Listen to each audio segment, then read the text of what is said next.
बिस्मिल्लाहिर्रहमानिर्रहीम। नाज़रीन, मैं हूं जावेद बलोच और उम्मीद है आप लोग खैरियत से होंगे।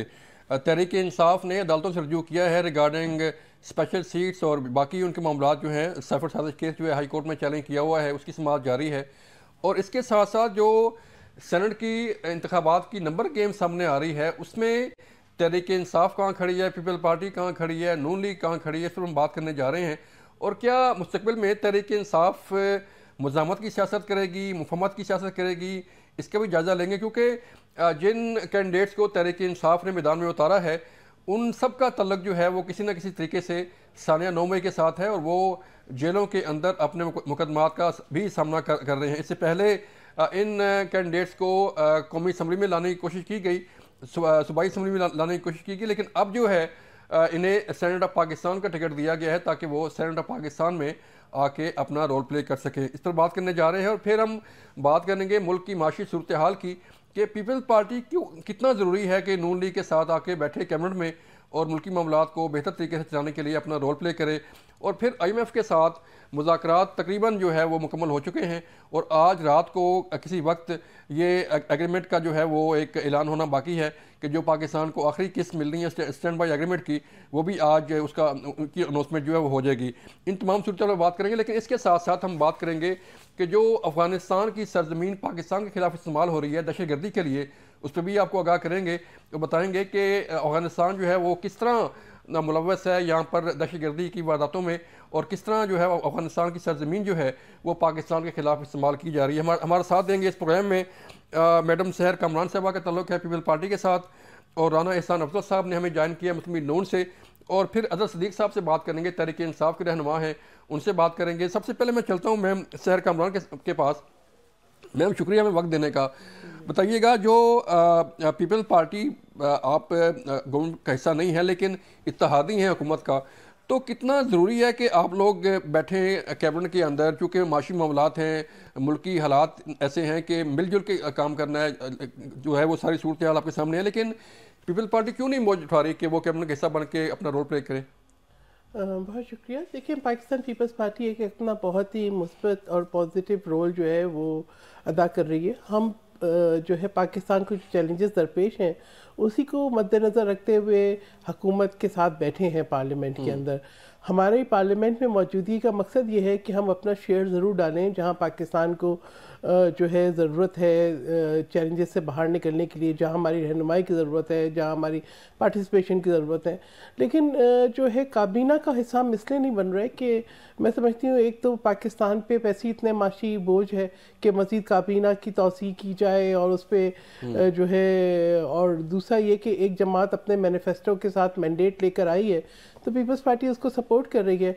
बजाय ये कि हमारा एक अपना मैनिफेस्टो है, हमारी अपनी पॉलिसीज़ हैं, हम जो है वो अगर उनको पूरी तरीके से उनका निफाज नहीं कर सकते तो हम PMLN को सपोर्ट कर रहे हैं। जहाँ जहाँ रहनुमाई की ज़रूरत होगी वहाँ पे ज़रूर करेंगे। जिन पॉलिसियों पे ज़रूरत हुई कि कोई मशवरा अच्छा दे सकें, कोई तस्हीह कर सकें, वो हम पे ज़रूर अपना किरदार अदा करेंगे, कानून साजी में अपना किरदार अदा करेंगे। ये कहा जा रहा है कि शायद पीपल पार्टी खौफ का शिकार है कि अगर जो माशी फैसले हैं, जारी बात है, बिजली की बिल हैं, गैस की कीमतें हैं, पेट्रोलियम मसनूआत की कीमतें हैं, माशी सूरत हाल है, तो उससे शायद पीपल्स पार्टी कतरा रही है कि वो उसका हिस्सा ना बने। नहीं, मैं समझती हूँ पीपल्स पार्टी ने तो अपने मैनिफेस्टो में बहुत अच्छा वे फॉरवर्ड दिया है। और पीपल्स पार्टी की जो सिंध के अंदर पॉलिसी है पब्लिक प्राइवेट पार्टनरशिप की, उसको भी बहुत अप्रिशिएट किया। इवन अभी जो फाइनेंस मिनिस्टर अपॉइंट हुए हैं उन्होंने भी ये कहा है कि इसी मॉडल को फॉलो करना चाहिए वफाक में भी। इसी के साथ जो हमें पता है कि जो बिजली का एक बहरान है और इन्फ्लेशन है, तो पीपल्स पार्टी ने तो मुतबादिल जो एनर्जी के ज़राए हैं उनसे सिंध में बिजली पैदा कर रही है। आप ये देखें कि एक बेहतरीन आपको जो है वो मिक्स नज़र आता है, एनर्जी मिक्स नज़र आता है कि न्यूक्लियर पावर से भी बिजली पैदा हो रही है, जहाँ विंड कॉरिडोर्स हैं वहाँ पे विंड से भी एनर्जी पैदा हो रही है, सोलर से भी एनर्जी पैदा हो रही है, और इम्पोर्टेड नहीं, थर के कोयले से बिजली पैदा होकर नेशनल ग्रिड में जा रही है। चले, मैं राना साहब को भी शामिल करना चाहूँगा। राना साहब, मुझे बताइएगा कि जारी बात है आपका कोलिशन है, सियासी इत्तेहाद है पीपल पार्टी के साथ, तो ये कहा जा रहा है, मैंने पहले भी क्वेश्चन किया कि पीपल पार्टी देख रही है कि ऊँट किस करोड़ बैठता है, माशी हालात किस तरफ जाते हैं, और फिर जो है वो लेटर ऑन शायद आपको ज्वाइन कर ले। बिस्मिल्लाहिर्रहमानिर्रहीम। देखिए, हमने शुरू में बार पीपल्स पार्टी को कहा कि वो जो है कैबिनेट का हिस्सा बने ताकि जो मिल के जो है वो मुल्क के मसाइल हल किए जाए। लेकिन उन्होंने ये बेहतर समझा कि वो बाहर बैठ के सपोर्ट करेंगे और कैबिनेट का हिस्सा बनेंगे। बहरहाल हमारी जिम्मेदारी ये है as a leading coalition partner कि हम इनको बार बार इस चीज की दावत दें और हम देते रहेंगे। लेकिन जो हमारी जिम्मेदारी बनती है कि इलेक्शन के बाद हर जमात इलेक्शन लड़ती है और इक़्तिदार में इसलिए आना चाहती है कि वो अपने मंशूर को नाफिज करे या डिलीवर करे अपने वादों के ऊपर, तो हम अपनी जिम्मेदारी पूरी कर रहे हैं। और इसमें कोई शक नहीं है कि हमारी जो हुकूमत है उसकी स्ट्रेंथ तब तक की है जब तक पीपल्स पार्टी की सपोर्ट है। और जब वो सपोर्ट हमने सर पहले देखा कि जब ये ऑर्डिनेंस का मामला आया तो वो पीपल्स पार्टी ने आपकी मुखालफत की वहाँ पे कौमी असम्बली के अंदर। हमने देखा जब ऑर्डिनेंस में तोसी की जा रही थी, तो अब मामला आ रहा है PIA की निजकारी का। पीपल्स पार्टी का मिशन स्टांस रहा है कि इदारों की निजकारी ना की जाए, लोग बेरोजगार होते हैं। तो क्या आपने पीपल्स पार्टी को मना लिया है कि वो जो इदारों की निजकारी होने जा रही है वो आपके साथ खड़ी है?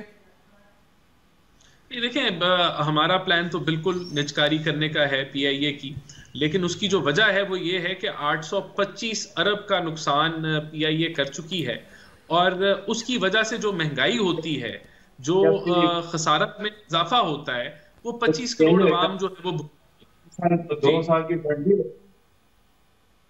जी आप क्या कह रहे हैं?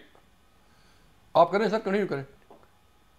जी, तो ये जो 825 अरब के खसारे से जो आपकी मुल्क की मईशत में असरात पड़ते हैं, जो महंगाई की सूरत में असरात पड़ते हैं, जो खसारे की डिवैल्यूएशन की सूरत में जो असरात पड़ते हैं, वो 25 करोड़ अवाम भुगतती है। और निजकारी का ये मतलब नहीं है कि लोग अपनी नौकरियां खो जाएंगे। निजकारी का ये मतलब भी हो सकता है कि PIA जो प्राइवेट सेक्टर चलाएगा तो उसको बेहतरीन तरीके से चलाए, और हो सकता है कि आज जितने मुलाजमीन है उससे दुगने मुलाजमीन हो जाएं। फर्क सिर्फ ये होगा कि हुकूमत जो है उनके मुनाफे से टैक्स इकट्ठा करेगी और हुकूमत का काम जो है कारोबार करना नहीं होगा। तो हम बारहा इनके जो खदशात हैं उनको जरूर जवाब भी देंगे, उनको हम कन्विंस भी करने की कोशिश करेंगे, लेकिन रास्ता हमारे नजदीक निजकारी का ही है और PIA की निजकारी जो है वो बड़ी करीब है। ठीक है, अदर साहब मुझे बताइएगा कि ये जो माशी मामला चल रहे हैं, इदारों की निजकारी की जा रही है, जो बोझ है इदारे उनको प्राइवेटाइज किया जा रहा है, लोग जो है वो प्राइवेट कंपनियां आएंगी, तो क्या ये हल है कि माशी सूरत इससे बेहतर हो जाएगी, आप समझते हैं? पंजाबी कहते हैं डंडा मजाक कर दे। ये मजाक गालिब दिल के बहलाने को ख्वाब अच्छा है या ख्याल अच्छा है। ये हम ये जितना तजर्बे है ना, ये 85 से तजर्बे करते आए हैं। प्राइवेटाइजेशन कमीशन कितनी दफा बना, कितनी दफा हमने ये सारे काम देखे, ये हर दफा तजर्बा होता है। हर दफा हम सीढ़ी चढ़ते हैं, नीचे से कोई सीढ़ी खींच लेता है, नीचे गिर जाते हैं। तो ये आवाम को अपना किसी उनको जरा मेकअप करके सवार सवूर के पेश करने की कोशिश की जाती है, बताने के लिए कि नहीं, जब वो मुंह धोते पता लगता है कि यार वाकई ये दुल्हन थी। तो हालात यहाँ पर ये हैं। अभी भी आप देखें ना, मरियम सफदर को भी तो बुज़दार 2 बना के पेश किया जा रहा है ना। वो बता रहे हैं कि जनाब वो जा रही है, वो अपना बता रही है कि मरियम आटा तकसीम कर रही है, बाप की तस्वीर लगाकर। किस कानून और किस आइन के तहत? मरियम में और बुज़दार में बड़ा फर्क है अदर भाई, मरियम में और बुज़दार में बड़ा फर्क है सर। नाम जरा याद रख लीजिएगा, बुज़दार 2 होगी साबित, नोट कर लीजिएगा बात। आप आज आपके सामने प्रोग्राम में मैं बात कह रहा हूँ। यानी वजह क्या है? यानी हम बताना ही चाहते हैं कि मरियम सफदर की क्वालिटी जो है ना उस्मान बुज़दार से आगे नहीं है, नीचे ही होगी। अब हालात और वाकयात नजर आ जाएंगे आपको। समझना क्या है मुझे ये बताइएगा। यानी एक पुलिस थानों में जाकर वो अपना बड़ा बेहतरीन एक स्टेज सेट करके, जो पहले होता था कि ऑडियो वीडियो रिकॉर्ड होती थी, बताया जाता था, लाके चलाई जाती थी। अब क्या है, अब प्रैक्टिकली एक प्रोडक्शन कंपनी बनी हुई है, वो लेके जाती है, कभी किसी थाने ले जाती है, कभी किसी स्कूल ले जाती है। यानी क्या कहला के जा रहे हैं हम, क्या साबित करना चाह रहे हैं? आप बेसिकली रियाकारी कर रहे हैं ना, और क्या है? यानी है क्या, इससे कुछ नहीं निकला। आप जो समझिएगा बात को, इस मुल्क को रियल पॉलिटिक्स की जरूरत है। रियल पॉलिटिक्स इन सियासी जमातों के पास है नहीं। अभी आप 2, 3, 4 महीने देखें, आपके सामने देखते हैं क्या हाल होना है। हालत देखें, हमें ट्रक की पत्ती के पीछे लगाया गया कि जनाब CPAC का इमरान खान साहब ने तबाह बर्बाद कर दिया। अभी IMF ने कंडीशन मान ली, इन्होंने CPAC रोल बैक कर दी है। अब क्या रह गया बैठ के पीछे? दूसरी तरफ देखा जाए तो हाँ, ये तो भैया एक्सप्रेस ट्रिब्यून की खबर पढ़ लें, क्या डाउट रह गया उसके अंदर? अब तो जो समझने वाली बात है, इनके बस की बात नहीं है। वजह कि इनकी प्रायोरिटीज क्या है? इनकी प्रायोरिटीज है लूट मार, जितने लुटेरे हैं सारे, यानी जो अपना पुलिस से भागे हुए वो लोग, इश्तेहारी, दहशतगर्द, इन लोगों के पास इतना ज्यादा इकट्ठे है, मवाद इतना ज्यादा इकट्ठा है, इन्होंने कुछ नहीं करना। और वो आपने आपका तजर्बा क्या है? ये वही तजर्बा है जो पीडीएम 1.0 की शक्ल में नाकाम हो चुका है। इन्होंने आते क्या किया था? नैब खत्म करो, ईसीएल, ट्रांसफर, पोस्टिंग, अपने बंदे, और क्या किया। और अच्छा उसके बाद नतीजे में इन्होंने चले अदर भाई मुझे एक ब्रेक के लिए कहा जा रहा है। जब ब्रेक से वापस आएंगे तो फिर बात करेंगे कि जब ब्रेक से वापस आएंगे अदर भाई तो फिर बात करेंगे आपसे कि मामला जा किस तरह रहे हैं, इनका हल क्या है। मिलते हैं ब्रेक के बाद।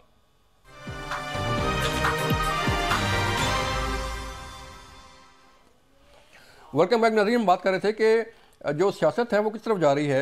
राना साहब, मैं आपकी तरफ आऊँगा, मुझे बताइएगा कि जो नंबर गेम सामने आ रही है सेनेट के इंतखाबात में, और जिन कैंडिडेट्स का इंतखाब किया गया है तहरीक इंसाफ की तरफ से, आप समझते हैं कि तहरीक इंसाफ जो है वो कोई मुफाहमत की तरफ आ सकती है, या तहरीक इंसाफ को आना चाहिए कि जो मुल्की हालात हैं कि वो बैठ के मामलात को समझे और साथ चले, गवर्नमेंट के साथ चले, अपोजिशन का रोल प्ले करे बेहतर तरीके से? देखें, ये तो पीटीआई की अपनी मर्जी है कि वो किसको टिकट्स देते हैं, जिसको मर्जी दें। लेकिन मफाहमत की जहां तक बात आती है, देखें जो जमात अभी भी आईएमएफ को खत लिख रही है कि आप मुआहदा ना करें, इस मुल्क को कर्जा ना दें, जो जमात का सोशल मीडिया जो है और जितने पीटीआई के ट्विटर अकाउंट्स जो उसको फॉलो करते हैं वो पिटिशन फाइल करते हैं कि आप जो है ऑनलाइन पिटिशन फाइल करते हैं कि जीएसपी प्लस स्टेटस खत्म हो जाए इस मुल्क का। जिस जमात के फॉलोवर और उसके लीडरान जो यूएस में भागे हुए हैं, वो वहां बैठ के आईएमएफ के दफ्तरों के सामने जाके धरना देते हैं, एहतजाज करते हैं कि आप इस मुल्क को कर्जा ना दें, तो इनसे किस और मुल्क दुश्मनी की हम उम्मीद कर सकते हैं कि ये और क्या करें?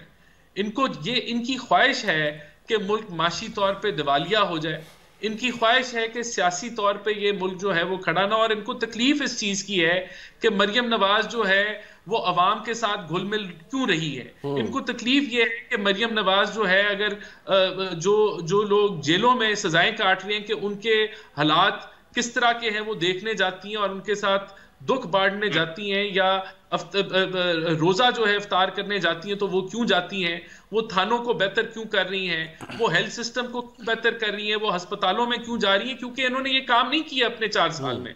तो इनको जाहिर सी बात है इन सारी चीजों की तकलीफ है कि अब ये हो रही है तो क्यों हो रही है। देखें, ये इनकी मफाहमत, इनके वो जो डीएनए है ना, खान साहब का डीएनए, उस डीएनए में ये मौजूद ही नहीं है जमहूरियत। ये जमहूरियत के अलंबरदार बनते हैं, इनके डीएनए में जमहूरियत नाम का एक कतरा नहीं है।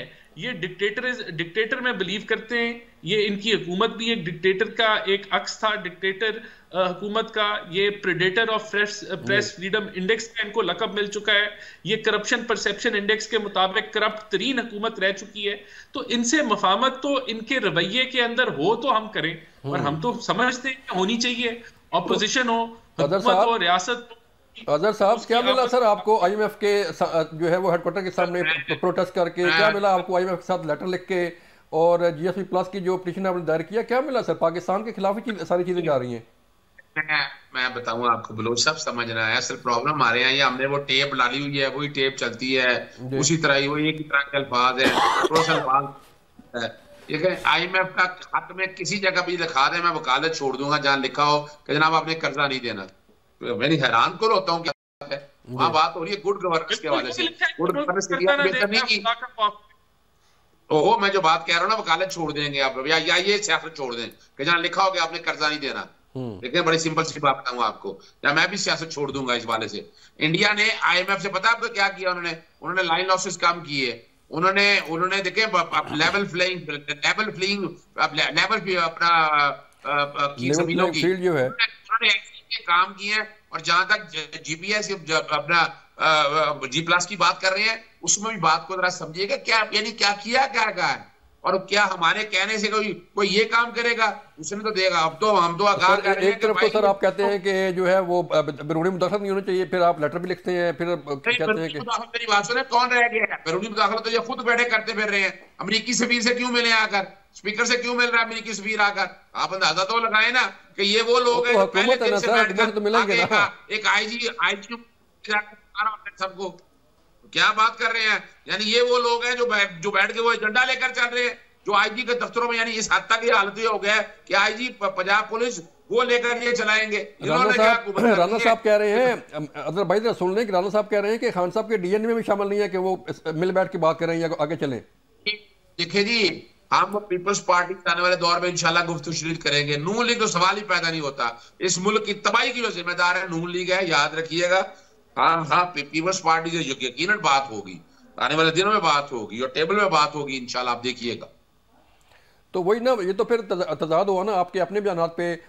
शेर मरवत जो है वो कोई और बयान देते हैं, गौर अली खान साहब कोई और बयान देते हैं, असल कैसर कोई और बयान देते हैं, तो कहाँ से ये एक नहीं सुनिएगा, फर्क है ना, फर्क है। बिलावल भुट्टो साहब पाकिस्तान पीपल्स पार्टी ने एंटी नून लीग के जरिए तो सारा बयानिया बनाया था, इलेक्शन सारा जीता उन्होंने इस बुनियाद के ऊपर है, या जो भी आप कहें इस बात को। हम बात कर रहे हैं जमहूरियत की बका की, हम बात कर रहे हैं कि आपको जो करप्शन कैसे खत्म करनी है, इस मुल्क में गुर्बत कैसे खत्म करनी है, आपको इकोनॉमी कैसे, इनके पास है कुछ, देख रहे ना, तजर्बा करें ना अभी जरा, ये 3-4 महीने तजर्बा करें, पता चल जाएगा। पीडीएम 1.0 से 0.5 का सफर निगरान हुकूमत की शक्ल में, और निगरान हुकूमत से पीडीएम 2.0 का सफर, वो हर एक को पता है कि इनके पास कुछ नहीं है। मैं नहीं कोई कह रहा, एम एस करमानी सुन ले, अपना शायद का कान अब्बासी सुन ले, इसहाकदार सुन ले, गिरफ्तार इस्माइल सुन ले, जावेद लतीफ सुन ले, इनके अपने बंदे कह रहे हैं, हमने क्या कहने की जरूरत है? वो तो मैम सैर कह रहे हैं कि पीडीएम पार्ट 1, पार्ट 2, पार्ट 3 जो है वो चल रहा है, तो मामला कैसे चलेंगे? देखिए, मैं समझती हूँ कि संजीदगी की ज़रूरत है जी। जो एक सिलसिला हमने इस मुल्क के अंदर देखा है, मैं कहूँगी कि इंतशार फैलाना ये अगर मकसद है तो सियासी जमात का ये काम नहीं है। ये कोई इंतशार फैलाना वो तो लोग तो कर सकते हैं जो पाकिस्तान के अंदर स्टेबिलिटी नहीं देखना चाहते। देखिए 2014 का धरना, 35 पंक्चर, 2018 का आरटी सिस्टम फेल होना, हमने तो हर दफ़ा हाथ बढ़ाया है ना। हम तो न सिर्फ तमाम तहफ़्फ़ुज़ात के बावजूद आके पार्लियामेंट में बैठे, बारहा कहा कि कौमी सलामती के मामलात के ऊपर, कश्मीर के मामले के ऊपर आके बैठे, मगर रवैया क्या था? आप अभी PIA की बात कर रहे थे, मुझे आप ही बताइए जो पायलट्स का एक इशू क्रिएट किया गया उससे PIA को कितना नुकसान पहुंचा। पीपल्स पार्टी तो मॉडल लेकर आ रही है ना कि पब्लिक प्राइवेट पार्टनरशिप, अगर कोई प्राइवेट चला सकता है तो हमने तो देखा है ना, बड़ा सक्सेसफुली दिखाया है। वो वजारतें जो डिवॉल्व हो चुकी है उन पर अखराजात क्यों किए जाए वफाक के अंदर, क्यों नहीं जो है जो अशराफिया को जो सब्सिडीज दी जाती है वो ख़त्म करके आम आदमी को जो है रिलीफ पहुंचाया जाए। ऑर्डिनेंसेस की बात थी, देखिए ऑर्डिनेंसेस पे हम जो कह रहे थे, हमारा मौक़िफ़ ये है कि निगरान हुकूमत के मैंडेट में नहीं था, उन्होंने तजावुज़ किया और ये ऑर्डिनेंसेस आ गए। इनको बिल्स की सूरत में आना चाहिए, इतना टाइम मिलना चाहिए कि पार्लियामेंटेरियंस उसकी स्क्रूटनी करें, देखें कि अगर उसके अंदर कोई ऐसी शिक है जिसके अंदर तसी करने की ज़रूरत है तो कानून साजी हो ना। अब तो हुकूमत बन गई है तो कानून साजी की बात कर रहे थे, और मैं समझती हूँ कि ये एक बिल्कुल वाज़ेह और सही मौक़िफ़ है।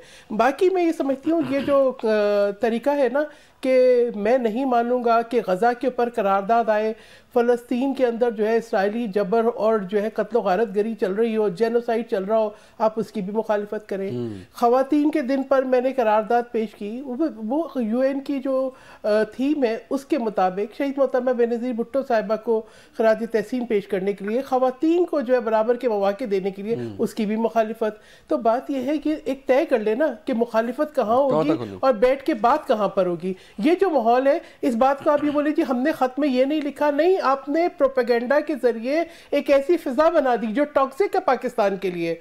आपने GSP+ के लिए एक मुसलसल ना सिर्फ बैरूनी दुनिया में लॉ मेकर्स को अप्रोच कर रहे हैं, एक जो है पाकिस्तान के नाम को गर्द आलूद कर रहे हैं, एक ऐसी फिजा बना रहे हैं कि कोई पाकिस्तान में इन्वेस्टमेंट ना करे। मैं समझती हूँ ये मुल्क हम सबका है, हम सब ने यहाँ रहना है। एक और चीज़ सामने आ रही है मैम, जो अभी IMF की का डेलीगेशन आया हुआ है, वो NFC अवार्ड में जो है वो कुछ तरमीम चाह रहे हैं, तो अगर ये कुछ आईनी तरमीम आती है, NFC वार्ड में चेंज आता है, तो क्या पीपल्स पार्टी खड़ी है साथ गवर्नमेंट के? नहीं, पीपल्स पार्टी आइन के साथ खड़ी है। देखिए NFC अवार्ड में नहीं, जो वफाक को अपने वसाइल बढ़ाने होंगे, बेहतर टैक्स कलेक्शन करना होगा। देखिए हम जो है क्यों उन जो है इश्यूज पे जाते हैं जहाँ पर जो है बेहतरी ऑलरेडी है, जहाँ पर बेहतरी हो सकती है उसकी तरफ क्यों नहीं देखते? हम क्यों नहीं हम इजाफी अखराजात को कम करते? देखिए हमने तो कहा है ना कि आप सोलर एनर्जी से बिजली पैदा करें, और पीपल्स पार्टी कर रही है रूरल एरियाज के अंदर। उससे लाइन लॉस भी खत्म हो जाएगा, उससे लाइन मैन की अखराजात भी खत्म हो जाएंगे। हम जो है कम से कम रूरल एरियाज को तो बिजली प्रोवाइड कर सकते हैं। थर के बजाय इंपोर्टेड कोल के हम जो हमारा थर से कोल है वो काफ़ी है, उससे उसके ऊपर इन्वेस्ट करें, वहाँ से बिजली पैदा करें। हमारे न्यूक्लियर पावर प्लांट से बिजली पैदा होती है, उसके ऊपर इन्वेस्ट करें। उन प्रोजेक्ट को मत रोकें। विंड कॉरिडोर्स है पाकिस्तान के, अल्लाह ताला ने कुदरती वसाइल से मालामाल किया है हमें, उनका फ़ायदा उठाएं। अब NSC अवार्ड आप सूबों का शेयर ले लें, नहीं, मैं समझती हूँ कि हमें बेहतर हल देने चाहिए IMF को, कि हम बेहतर हल है हमारे पास। हम जो जहाँ पे हमारी वीकनेसेस हैं उनको हम ख़त्म करें, बेहतर सिस्टम बनाएं, बजाय कि जो सिस्टम ऑलरेडी है उसको सबटाइज किया जाए। ठीक है, मुझे एक ब्रेक लिए कहा जा रहा है। जब ब्रेक से वापस आएंगे तो बात करेंगे कि आखिर कोई वे फॉरवर्ड है, कोई सियासी जमातें मिलकर कोई बैठ के बात कर सकती हैं, नहीं कर सकती। मिलते हैं ब्रेक के बाद।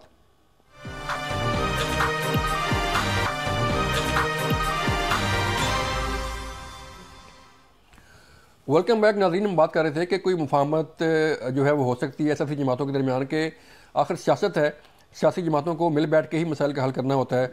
अदर साहब, मुझे बताइएगा कि आपके केसेस जो है वो हाई कोर्ट में, सैफर सादिक केस का जो हेयरिंग है वो हो रही है हाई कोर्ट में, और बाकी भी केसेस चल रहे हैं। कुछ उम्मीद है आपको कि खान साहब जो है बाहर आ जाएंगे? अच्छा, मैं बड़ा हैरान होता हूँ, मुफाहमत की बातें सारी हो रही हैं। जो जुल्म हो रहा है पाकिस्तान तहरीक इंसाफ के साथ 2 सालों में, किसी को तौफीक हुई?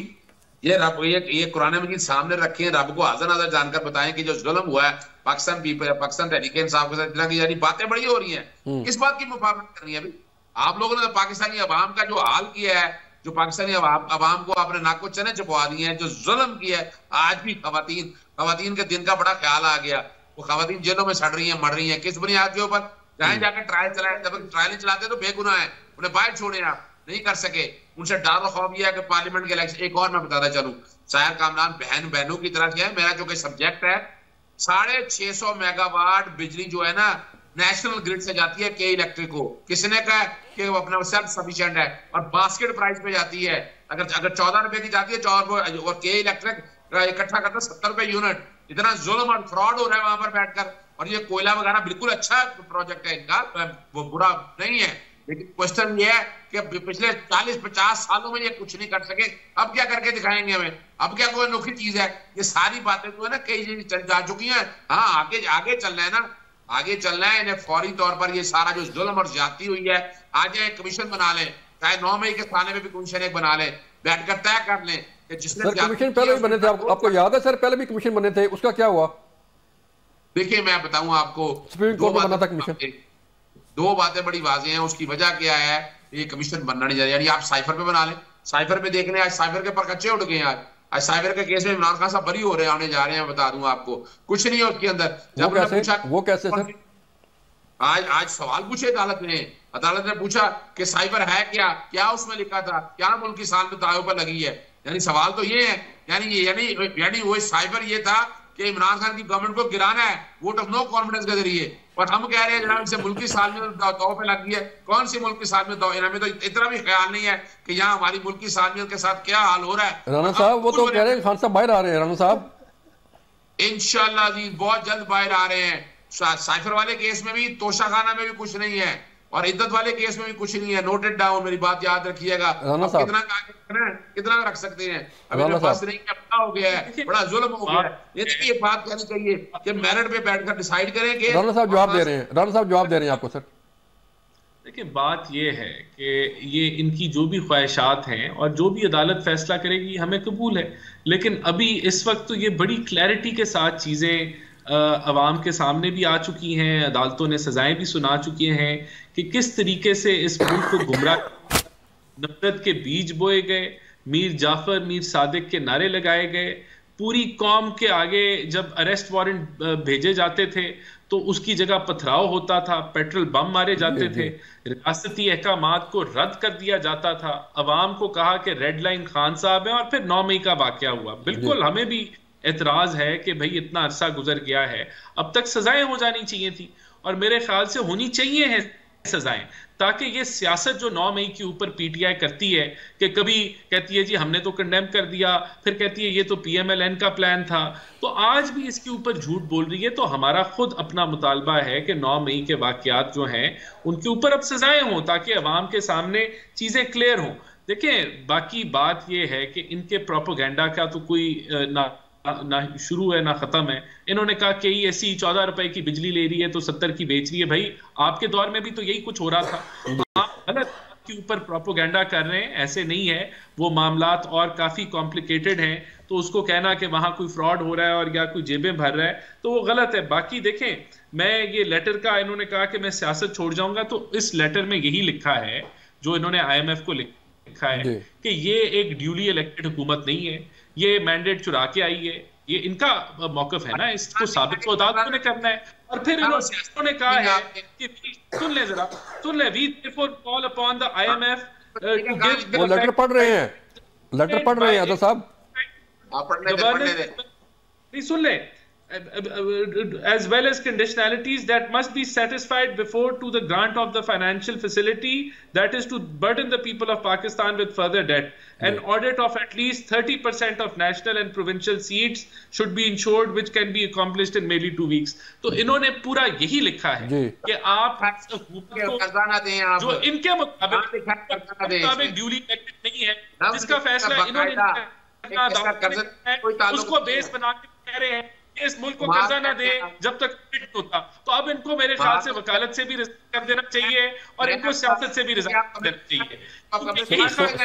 सुन ले अदर साहब, सुन ले, वो इनकी अपनी मर्जी है, लेकिन झूठ से शुरू होते हैं और झूठ से ही खत्म होते हैं मामला। जी सर, आप बताइए कि वो तो जो है वो कह रहे हैं कि हमने तो लिखा ही नहीं कि कर्जा ना दें, और हमने तो लिखा ही नहीं कि जनाब ये ना करे वो ना करे। बात ये है कि लेटर जो है वो कुछ और कह रहा है। देखिए, लेटर भी मौजूद है, और लेटर तो जब आए मिले, इन्होंने कौन सा ऐसी राह इख्तियार नहीं की जिससे पाकिस्तान में अदम इस्तेकाम हो। इन्होंने वो लेटर लिखने और भेजने से पहले इतना प्रोपेगेट कर दिया। इन्होंने US लॉ मेकर्स को जो है वो खतूत लिखे, इन्होंने हर जगह इतना प्रोपेगेंडा किया। इन्होंने GSP प्लस स्टेटस के ऊपर कोशिश की कि पाकिस्तान को वो स्टेटस ना डिसकंटिन्यू हो जाए, ताकि पाकिस्तान की जो है जो एक्सपोर्ट्स है उनके ऊपर जो है वो ज़र्ब लगे। देखिए, बात ये है कि देखिए, मैं किसी की बात पे नहीं बोलती, आप थोड़ा सा तहम्मुल करें। आई थिंक थोड़ी सी एथिक्स होती है बात करने की, हमें एक दूसरे की बात सुनने का तहम्मुल होना चाहिए। बात ये, अभी इन्होंने बात की, पीपल्स पार्टी तो हमेशा इंसानी हकूक के साथ खड़ी है, लेकिन मुझे आप ये बताएं कि आज आपने जिक्र किया शुरू में कि अफगानिस्तान से TTP ने पाकिस्तान के ऊपर हमला किया, पाकिस्तान ने एक्शन लिया। आप जो है कैपिटल हिल के ऊपर हमला हुआ, अमेरिका में एक्शन हुआ। हमारे इस्लामाबाद की ग्रीन बेल्ट जल गई। हमारे यहाँ ये एक शख्स जो कि वजीर आजम रह चुका हो, उसने न्यूक्लियर सेफ्टी एंड सिक्योरिटी पे सवाल उठा दिए। उसने कहा पाकिस्तान पे एटम बम पे गिर जाए। उसने कहा कि जब वो 2014 के धरने में कि हुंडी से पैसा भेजो, बिल जला दो। फिर जब वो गई, अभी कहते हैं जी साइफर की अहमियत क्या है। देखिए, एक कोडेड फॉर्मेट के अंदर आपको एक आता है रास्ता, और उसकी आप उसको आम कर दें तो आपकी वो जो एक कॉन्फिडेंशियलिटी है वो ब्रीच हो जाती है। और ऐसे जिम्मेदार शख्स आप एक अहद करते हैं, आप ओथ लेते हैं कि मेरे इल्म में जो बातें आएंगी मैं उनको जो है पब्लिक नहीं करूंगा, मुल्क के मफादात के खिलाफ नहीं जाऊंगा। लेकिन आपने हर वो काम किया। फिर 9 मई का वाकया, मुझे बताएं कि कौन सा मुल्क का इदारा है, अदलिया है, इलेक्शन कमीशन है, जिसको इन्होंने धमकियां ना दी हो, जिसके ऊपर इन्होंने हमला ना किया हो। जवाब ले लूं। अदर साहब, आप जवाब देना चाह रहे हैं मुख्तसरन सर? हाँ, मैं जदास बड़ी कमजोर है, मैं क्या करूं मेरी बहन की। मुझे बड़ी हैरानगी होती है इस बात की कि भाई मैंने IMF का खाता का, आप बयान भी कहते हैं और बात भी नहीं सुनते। जवाब में क्या कहा, एक्शन से कोई ताल्लुक नहीं है। फिर अपना बाकी मामला में जितने भी है जुबानी बंद बातें बढ़ती आप करते रहे। मैं ये नहीं कहना चाहता, मोहतरमा बेनजीर भुट्टो साहबा की शहादत हुई, गाड़ियां जला दी गई। मुझे बताएं किस कानून? पीपल्स पार्टी का नारा पाकिस्तान खप्पे का नारा था, इश्तिहाल को खत्म करने का नारा था, इंतशार को खत्म करने का नारा था, पाकिस्तान को एक करने का नारा था, कल भी और आज भी। यानी किसने इजाजत दे रही थी कि गाड़ियां जला दें आकर आप दंगा फसाद करें उस वक्त बैठकर? किसने कहा था? देखिए हम तो तदफीन कर रहे थे ना, हम तो तदफीन कर रहे थे। अगर किसी ने इस्तेमाल किया, हमने इस्तेमाल को बढ़ाया नहीं, हमने इंसाइट नहीं किया, हमने प्रोवोक नहीं किया। हमने कहा पाकिस्तान खपे, हम पाकिस्तान के लिए खड़े हुए कल भी और आज भी। इस बात का क्या कुछ किया? जुल्मकार तंजीम भूल गई हैं आप? क्या बात कर रही हैं? जहाज अगवा किए, क्या भूल गए हम सारा कुछ? आप ये सारी आप पीपल्स पार्टी की बात करें ना, नहीं तो जो आपको जस्टिफिकेशन देता है कि आप पाकिस्तान के इदारों पे हमला करें, आप शोधा की यादगारें मिसमार कर दें, आप पीटीवी पे हमला करें, आप रेडियो पाकिस्तान पे हमला करें, आप जो है शोधा की तहजीब करें। क्रॉस ना करें मैम। अदर साहब थोड़ा सा जो है वो अल्फाज बेहतर करें और क्रॉस टॉक ना करें। मुझसे आप पूछें मैम। सहर आप बोले, अब बात करें। देखिए बात ये है कि हमें हमारे ऊपर एक जिम्मेदारी होती है। ये जबकि बात कर रही हैं जो मोहतरमा बेनज़ीर भुट्टो साहिबा की शहादत हुई, देखिए तदफीन तक हमारे हालात कंट्रोल में नहीं थे। हम तो खुद एक सदमे में थे, हम तो मातम में थे, ठीक है। लेकिन हमने क्या किया? सदर आसिफ अली जरदारी ने कहा पाकिस्तान खपे। जो इश्तियाल था, जो गम गुस्सा था, जो रंज थी, उसके ऊपर उन्होंने मरहम रखा, ये कह के कौमी यकजहती का कि पाकिस्तान के लिए हमें खड़े होना है। हमने कहा वक्त पर इलेक्शन हो, पार्लियामेंट में आके बहुत शुक्रिया। वक्त खत्म हो गया प्रोग्राम का, मुझे आगे बढ़ना है। बहुत शुक्रिया सहर कमान साहब, बहुत शुक्रिया राना एहसान अफजल साहब, और बहुत शुक्रिया सदीक साहब। नाज़रीन, ये था आज का प्रोग्राम। और एक और ख़बर आपसे शेयर करते चलें कि आज सिक्योरिटी फोर्सेस ने 8 दहशतगर्दों को हलाक किया है, जहन्नुम वासिल किया है शुमाली वज़ीरिस्तान में। ये वो दहशतगर्द थे जो इंतहाई मतलूब थे, और इन्होंने 16 मार्च को हमारी मीर अली में शुमाली वज़ीरिस्तान में एक चेक पोस्ट पर हमला किया और हमारे जवानों को शहीद किया। कर्नल काशिफ को शहीद किया, कैप्टन बदर को शहीद किया, और बाकी जो हमारे जवान थे उनको शहीद किया। और आज यही मोस्ट वांटेड लोग जो हैं, दहशतगर्द जो हैं, उन्हें आज जहन्नम वासिल किया गया है। फिर अगर हम बात करें कि जो अफगानिस्तान की सरजमीन जो है पाकिस्तान के खिलाफ इस्तेमाल हो रही है, उसके मैं थोड़ा सा आपको बैकग्राउंड बता दूं कि 12 जुलाई 2023 को योब कैंट में अटैक हुआ। जब सिक्योरिटी फोर्सेस ने दहशतगर्द मारे तो उनका तल्लुक भी अफगानिस्तान से जो है वो साबित हुआ। फिर 6 सितंबर 2023 को जदीद तरीन अमरीकी हथियारों से लैस TTP के दहशतगर्दों ने चित्राल चेक पोस्ट पर हमला किया। वो भी उनके ताने बाने भी जो है अफगानिस्तान से जाके मिले। फिर अगर हम देखें तो 4 नवंबर 2023 को मियाँवाली एयरबेस पर हमला होता है, तो उसके भी ताने बाने जो है वो अफगानिस्तान से जाके मिलते हैं। 12 दिसंबर 2023 को DI खान में जो वाक़या होता है, उसके भी ताने बाने अफगानिस्तान से जाके मिलते हैं। तो ये वो चीज़ें हैं जिसके मुतल्लिक पाकिस्तान बार बार जो है वो दुनिया को बता रहा है कि जो अमरीकी साख्ता असला था अफगानिस्तान में छोड़ा गया था, वो दहशतगर्दों के ज़रिए इस्तेमाल है, उनके हाथ लग सकता है और वो उसे पाकिस्तान के ख़िलाफ़ इस्तेमाल कर सकते हैं। लेकिन अफगान अबूरी हुकूमत ने इस सिलसिले में कोई एक्शन नहीं लिया, और अब भी जो है वो अफगानिस्तान की सरजमीन पाकिस्तान के खिलाफ इस्तेमाल हो रही है। और अगर ऐसे ही चलता रहा तो फिर पाकिस्तान भी अपने दिफा का हक महफूज रखता है, और पाकिस्तान अपने वतन के, अपने लोगों की, अपनी कौम की जो है वो हिफाजत भी कर रहा है, दिफा भी कर रहा है, अपनी जानें भी हमारे जवान पेश कर रहे हैं। लेकिन देखना ये होगा कि क्या अफगान अबूरी हुकूमत की कोई जिम्मेदारी बनती है कि वो अपनी सरजमीन पाकिस्तान के खिलाफ इस्तेमाल ना होने दे। नाज़रीन, ये था आज का प्रोग्राम। अपना ख्याल रखिएगा। अल्लाह हाफिज़।